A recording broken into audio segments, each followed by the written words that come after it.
Broadcasting live from the Business RadioX studios in South Florida, it's time for South Florida Business Radio. Now, here's your host. Lee Cantor here, another episode of South Florida Business Radio, and this is going to be a fun one.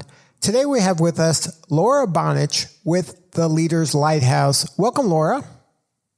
Hi, Lee. It's great to be here. Well, I'm excited to learn what you're up to. Tell us about the Leaders Lighthouse. How are you serving folks?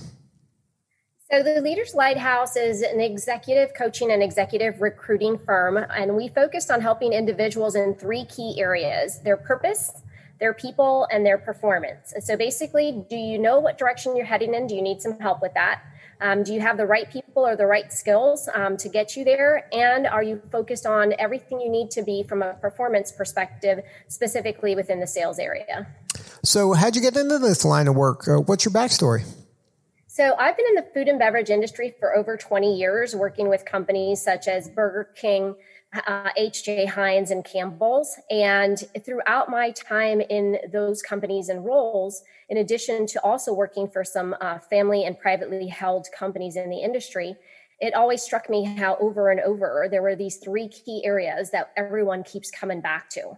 And over those years, I had a lot of folks that would reach out to me and say, hey, can you help coach me on these areas? And when you hear it enough, I think you finally start to say, there might be a business here.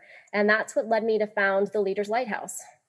Now, how does what are the symptoms of people that are struggling in those areas? Are there kind of things that are happening in their business where they're like, hey, I think I need some help? Or are they self-aware enough to know that that's the area they need help in?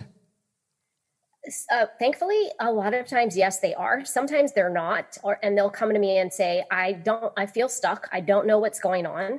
Can you just help me get unstuck? And through a series of questions and conversations, we get to what is that area that they're stuck in? You know, is it their purpose, their people, their performance? Some others are self-aware. So for example, I had a client in the healthcare industry who said to me, I've brought this team together. They don't seem to be gelling very well. And I think we need some help. And that was a clear focus on that people and performance aspect of it, of really helping the team build, lay some foundations of trust that were missing and help to take their team to the next level. So it could be someone who's just stuck and doesn't know where to go or why they're stuck, and someone else that has clearly pinpointed where they think the area of assistance may be needed. Now, are you finding that companies are more open to coaching? At one time, coaching was like this executive perk that only the people at the highest levels would get access to. Are you seeing it trickle down more to the rank and file members? Yes, I am starting to see it trickle down, and you're spot on. In the past, it was only for that executive rank. This one client I just worked with, they specifically said to me, I want you to coach the sales team. And we're talking about manager level. And they saw the benefit of not just having a group type of coaching, but also one-on-one coaching for their sales team. Now, in your work, is it primarily one-on-one, or do you do group coaching as well? I do group coaching as well. So I do Masterminds, group and like peer group type of coaching, as well as one-on-one. And those can be, across disciplines. Sometimes folks say, well, we just want you to work with different folks within the group that are all focused on one specific area, like, for example, a CRM launch. It also could be rank specific. So bringing different types of vice presidents together in a mastermind group where they can help each other with specific areas that they're looking at. And then, of course, there's the one-on-one.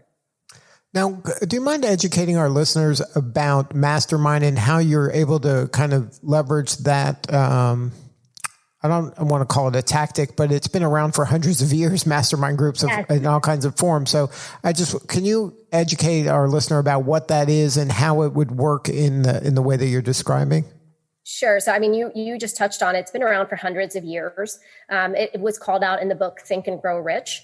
And the premise behind it is really being able to come together with a group of folks that are focused on a common goal, such as, we're looking to get our business ahead. And they come from different walks of life. So in that, I mean, it could be someone who is, let's focus on an entrepreneur. It could be an entrepreneur in the food and beverage industry, as well as in the healthcare industry. And they're all facing similar places in their career journey, their business journey, and they come together. So you have this group of folks that come together, usually about 8, max 12 people to a group. And in coming together, you may touch on specific topics, but there is also the element called the hot seat.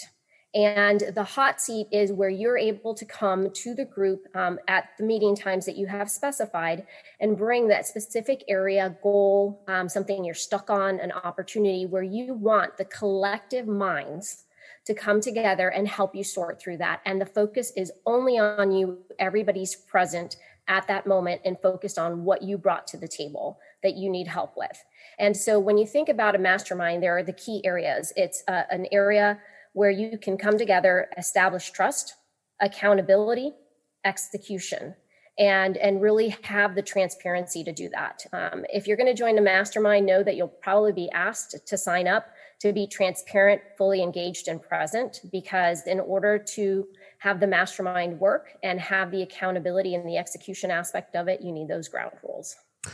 And you better prepare to be vulnerable. Oh, absolutely. Yeah, that comes with the trust. You have to have the vulnerability aspect of it because sometimes you're going to hear things you don't want to hear. And it's almost like holding a mirror up to yourself that you didn't want to hold up. But the group is helping you hold it up for yourself. And that's what you come to a mastermind for, is to understand that you're going to get a lot of feedback and input that you come asking for. And then you decide for, how you're going to go ahead and implement that. And that's why I stress on the accountability and the execution, because the next time you come to the meeting, the group is going to ask you, hey, how did you do on this? You said that you committed to doing this one thing and executing against it. What's it like this week or this month, depending on the frequency of the meetings? That's why it's called the hot seat. Exactly. Now, how did you kind of stumble upon this? And was this part of, as you were going through the ranks in your career, that you were part of that and you decided to kind of help other people leverage that platform? Exactly. Yeah, I had the benefit of being part of a mastermind. And I saw not just what it did for myself, which was huge. I accomplished things in a period of time that I never thought would be possible. But then I also saw other people do the same thing. And by bringing that collective mindset together and really helping each other and best practices from each other, areas where we've each stumbled and being able to share that as a collective group and learn from it, I thought, wow, what was talked about 100 years ago is very relevant today. And I think even more so, where people are more open to having these types of conversations. And I thought I needed to go ahead and incorporate this into my business practice.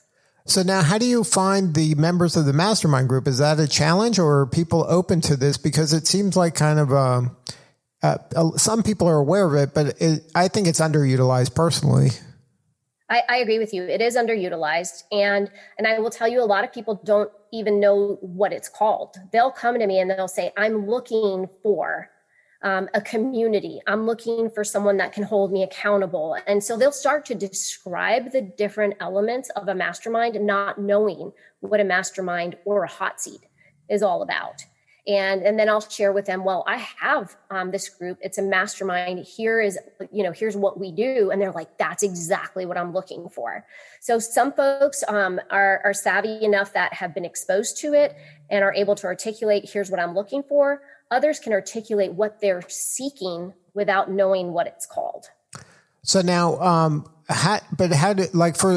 if we were to help a coach that wanted to pursue a mastermind group or as a way to expand their services, how would you recommend them going about putting a group together? Because it's like a chicken and the egg thing. You need to have a certain critical mass in order to do it. Then you got to get, the first person to raise their hand and say, okay, I'll do it. Right. So, there's different ways of doing it, similar to if you were to break down marketing for any offering, product or service out there. Obviously, there's the word of mouth, which is great because then you've got folks talking about the experience that they've had with you. And so you've got the word of mouth. You can leverage social media. to be able to get the word out that this is an offering that you have.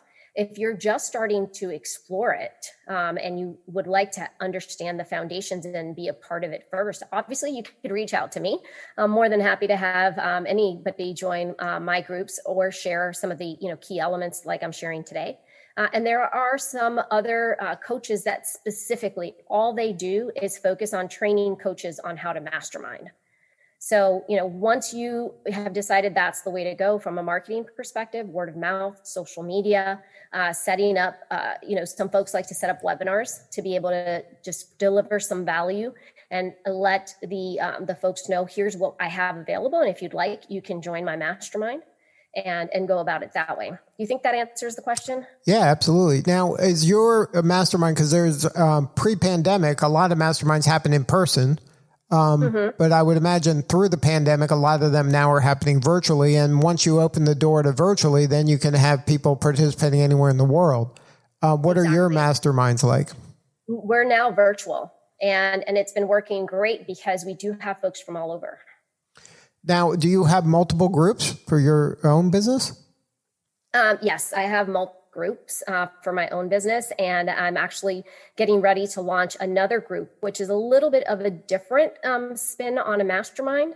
And the new mastermind group is going to be called Hydro, and it's for harnessing your development for reach and opportunity is what it stands for. And it's a true mastermind group with an added element to it, and that is a service component. One of the things that I've been hearing from the folks I've been coaching is how, especially now, having gone through the pandemic and, just coming out on the tail end, is they really want to put some of learning into practice service perspective. And what I mean by that is going out and helping and bringing the greater good somewhere else. And I have partnered with a nonprofit that's based here in the South Florida area called Blue Missions. And for those folks that sign up for Hydro, you'll have the full experience of the mastermind. And then the different principles and capabilities that we build throughout the mastermind will then put into practice to helping bring clean water and sanitation to communities that do not have that today. This particular nonprofit has it in the Dominican Republic, and we're looking for other communities that we could service as well. So a new spin on the mastermind, I'll call it, with the service component. Now, are you finding that more people that maybe your enterprise clients are looking for that kind of legacy, or they're looking for more, there's more in life than my job and my work and things like that, that they're kind of yearning for more purpose? Yes, absolutely. And we're seeing it. There's a lot of research that has just recently been published within this last year, talking to not just from a corporate standpoint, but when you're looking at the employees within those corporations that have taken the time to reflect on the pandemic and say, there has to be something more to what I'm doing. And they're the ones that are actually saying, I need something that is tied to my purpose. I need something that delivers community, delivers accountability, and allows me to put my purpose into action and make an impact outside of my 9-to-5 life. Your work must be so rewarding. The impact you must have on these folks is really tangible, and the ripples are real. Yes, it is definitely rewarding. And, you see so much progress with the folks that I get to work with, just from sometimes even within one coaching session, where they'll come and we'll start and we'll set what, they want to focus on for that coaching session. And by the end, when you ask them, okay, where are we based where you wanted to focus on for today? And they're like, wow, I can't believe I got so much accomplished in this one session. And, and obviously there's more than one session because they're focused on doing more transformational things. But it is so rewarding to see, from where we start to where somebody then decides, okay, yeah, I'm where I need to be. Now, what do you need more of? How can we help? Do you need more clients? Are you looking for more specific companies that want to work with you to get their people involved? Do you need more entrepreneurs? Who do you need to reach, and how can we help? So our focus is really helping that small to medium-sized company That's looking to focus on their purpose, their people, and their performance. And as you heard on the hydro side, that planet aspect as well.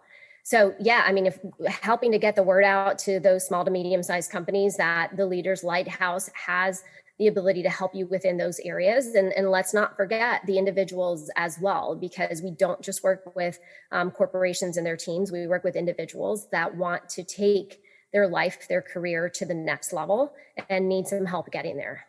Well, thank you so much for sharing your story today. If somebody wants to learn more and get on your calendar, maybe chat with you to see if it's the right fit, is there a website?